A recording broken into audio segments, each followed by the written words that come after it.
In May, Intel did something very bold, which is putting a processor with 8 P cores and 8 E cores into a laptop. You should know that such high specs are at the flagship level even for a desktop. Just guess what will happen when you put a processor for desktop into a laptop. I guess the result is all laptops will fail to handle this processor.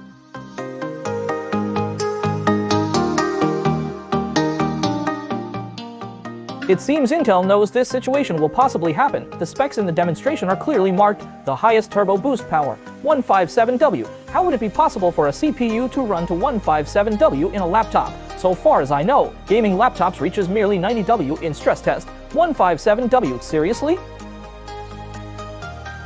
Despite how outrageous Intel is, there are always some brands willing to take risks. This time, the risk taker is MSI. To satisfy 157W heat dissipation, they developed a laptop in a new chassis. Titan GT77, MSI is the first to apply H55 chipset in a new chassis, and it's a hefty gaming laptop we haven't seen for a while. The last hefty gaming laptop came out 3 years ago, so I have high expectation for it.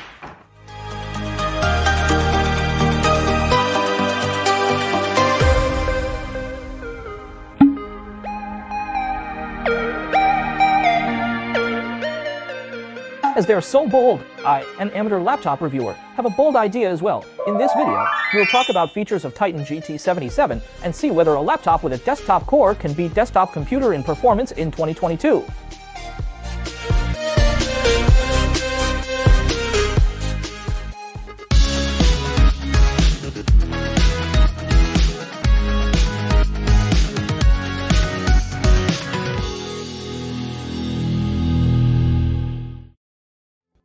As usual, we'll start from the specs. CPU, Intel i9-12900HX, 8 P cores and 8 E cores, 16C24T GPU, RTX 3080 Ti mobile, Samsung 8nm process, GA103, 7424 stream processors, 175W max power consumption, 232GB dual channel RAMs, DAR5 for 80 ohms, but it actually runs at 4000 MHz. We'll talk about it later in detail. A laptop has 4 RAM slots, allowing ridiculous 128GB of capacity if all are used. The hard disk is a 2TB PM901, the top SSD for now. The price of 3080 Ti is set at about $4,999, and that of 3070 Ti is about $4,499. The price is appropriate for a high-end flagship. As for why I think MSI is bold in design, it's because this CPU, searching i9-12900HX, i9-12950HX, and i9-12900K in the Intel database, you will find that except the max turbo boost, power consumption, and functions specialized for business customers or laptops, these 3 processors are exactly the same chip. Literally, it's a BGA version i9-12900K, applying a desktop processor on a laptop motherboard. That's something serious.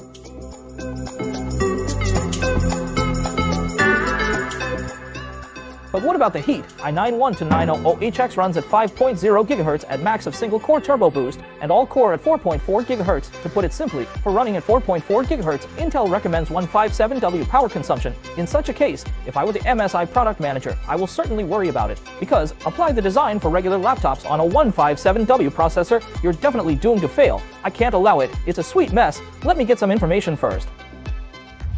A previous success was the Titan GT76, whose i9-9900K has 170WPL1 and 230WPL2, so it would be appropriate to handle the desktop CPU in this way. In fact, hefty flagship gaming laptops all feature specific CPU models, like i7-6820HKH for GT72, i7-7820HKH for GT75, and i9-9990K for GT76, which have higher clock speed and power consumption. So holding a better processor with a flagship chassis is the key in competition in this field. The one which has higher power of dual stress test is the best. So this time, isn't it work to follow previous design and improve the chassis?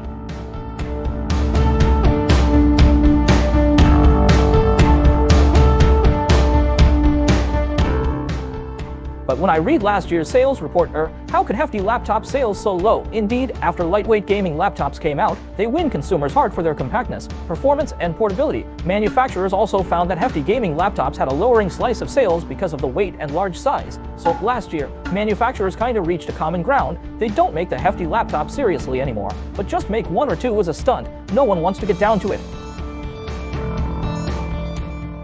But this year, Intel can't stand it anymore. High power and high performance are my features. If no one make hefty laptops, who will get my back in competing with AMD. It can't go on like this, so it resorts to i9 to 900HX with the same specs of desktops. Look, everyone, this is the strongest mobile CPU. Facing provocation like this, if I were MSI, I wouldn't resist from making moves. WH80, 8P cores, can't wait for 40 series GPU. When that series come out, we'll be doomed. So let's do it. Make a debut for H55. I must take this round. So, in May, Titan GT77 made its debut at Intel's product launch and attracted astonishment and praise. This laptop is still in MSI style, with a unique hinge. The Dragon logo supports RGB light effects. The light strips on both sides are removed. The long light strip in the back is more eye-catching. What's more, the height is not hefty at all. The thinnest part at front is only 2.3 centimeters, and the thickest part, the hinge, is only 3.3 centimeters.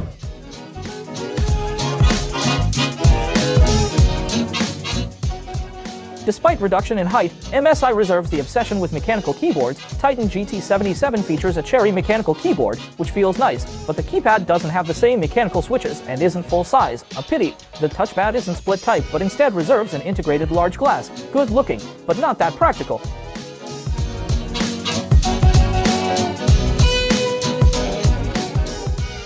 As we mentioned, as MSI is well prepared, I believe the PC performance must be outstanding. Let's take a look at the benchmark Cinebench R20. 15 loops, i9 to 900HX ran to 9,000 in the multi-core first round. 9,000 points in Cinebench R20. It broke the record of laptop performance.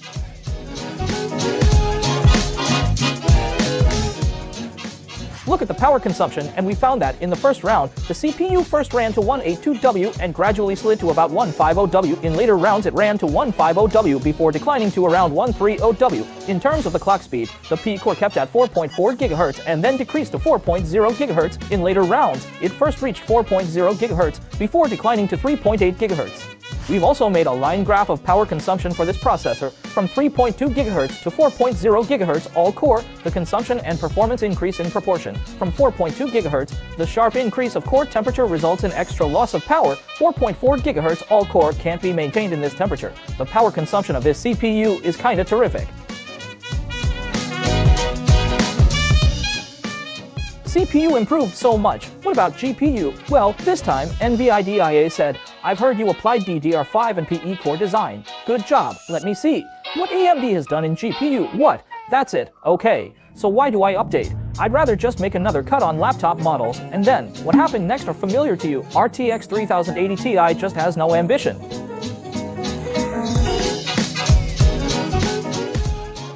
But MSI didn't give up struggling though, when it was in full flow. RTX 3080 Ti got 150W basic power and 25W dynamic boost, 175W in total, a bit higher than the first launch, just only a little. After switching to the extreme performance mode, the core ran over 70 MHz at default while RAM stayed the same.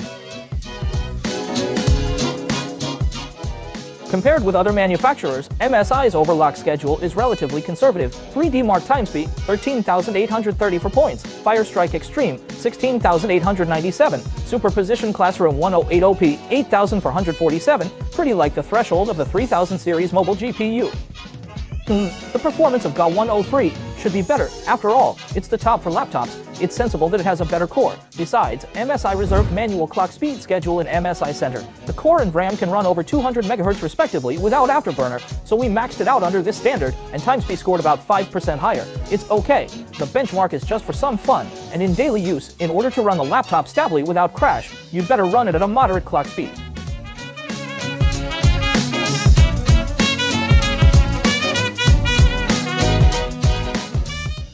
After the theoretical performance test, you may wonder how this gaming flagship perform in games, still in extreme performance mode, and turn on mux. Let's see the gaming frame rates. First, mainstream online games. The two we usually test got relatively high frame rates. Dota 2, ultra settings, video replay, 4,000, 171.9 FPS, 108p. 186.9 FPS. This footage is a 10-player team battle. The image is complicated at ultra setting. The GPU is full loaded at most time in 4000 resolution. Though the frame rates fluctuate stably in general, even at 4000, it is no problem for smooth gaming. MOBA game Csgo in low settings with multi-core rendering on, 4277.4 FPS, 108p. 616.3 FPS. I've heard Csgo players prefer 4:3 resolution for better targeted flicking. We also made a test of 1280 x 960 in 4:3 ratio. Since GPU was less loaded, the frame rates reached 800. In this resolution, the minimum frame rates are more than 100 FPS even in the most pressing dense smoke scene. Playing Csgo with the specs, you can't blame the laptop for failure anymore.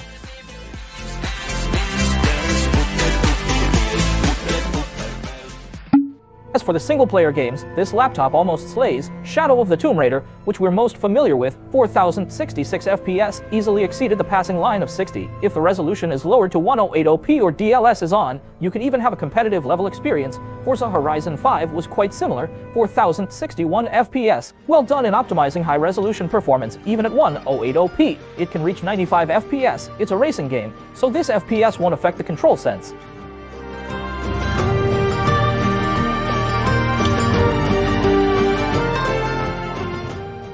But only these well-optimized games have nice results. It's much worse for badly optimized games, like Cyberpunk 2077. I believe you guys are pretty clear about what this game is like. 4030.0 for FPS. Well, the FPS is quite embarrassing. Ultra settings is kind of burdensome for 3080 Ti mobile. If the resolution is lowered to 1080p, the frame rates can increase to 100.3 FPS, so the bottleneck still lies in the GPU. To get smooth gaming in 4000, I suggest turning off settings that consume resources or just directly turning on DLS.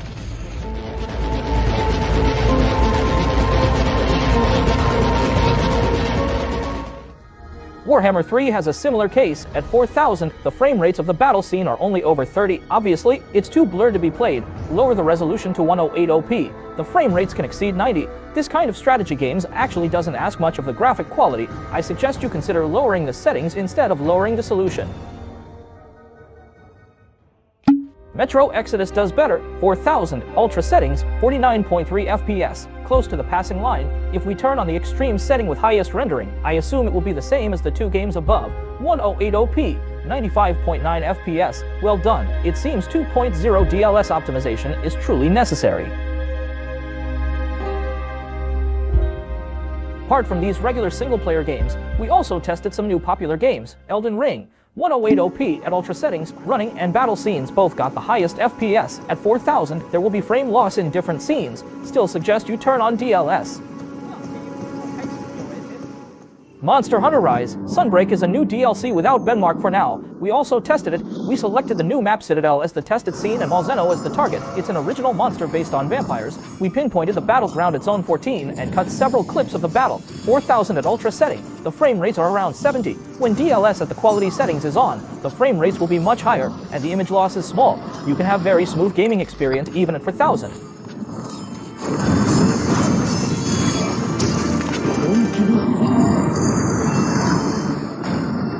Finishing gaming tests, let's move on to the content creation. Pugebench Adobe test, Titan GT77 runs in the forefront of gaming laptops thanks to flagship processor, 64GB RAM and 16GB RAM. It's even competent to be a content creation device for short travel without any bottleneck in performance. Also, it scores high in SpecViewPerf 2020. As for professional modeling or drawing that require high performance, this flagship laptop deserves its name.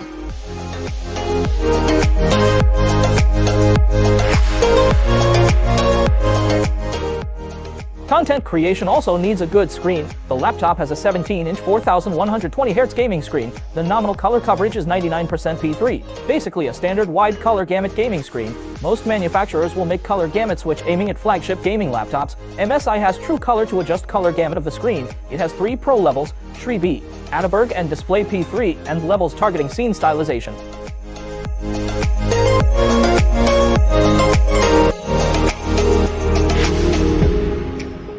We chose to test in Display P3 tested color volume, 101.4% DCI-P3, color coverage, 96.7% DCI-P3, non-oversized in color gamut. We also tested Shri B and Atterberg in Shri B. It just switched hardware directly. It did do a good job in color coverage. In Atterberg, it performed poorer, but it's acceptable concerning that P3 color gamut is its selling point.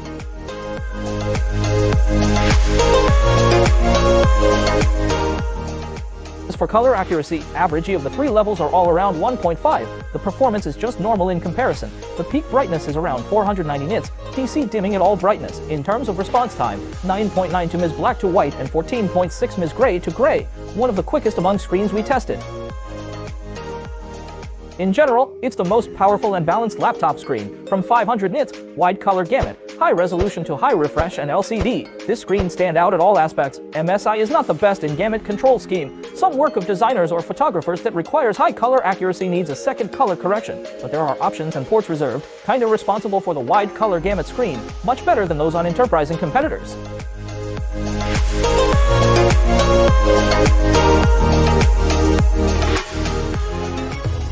Well, if the laptop is considered for heavy work, footage storage and transfer must be addressed, then we gotta see the ports of GT77, as the regular practice is. The more USB ports it has, the better. It has 3 5GB per second USB-A and 2 Thunderbolt 4 which support high-speed read or write and video output. It also has HDMI, Mini DP, RJ45 for screen output and high-speed data transmission, and a brilliant 3.5mm audio combo jack.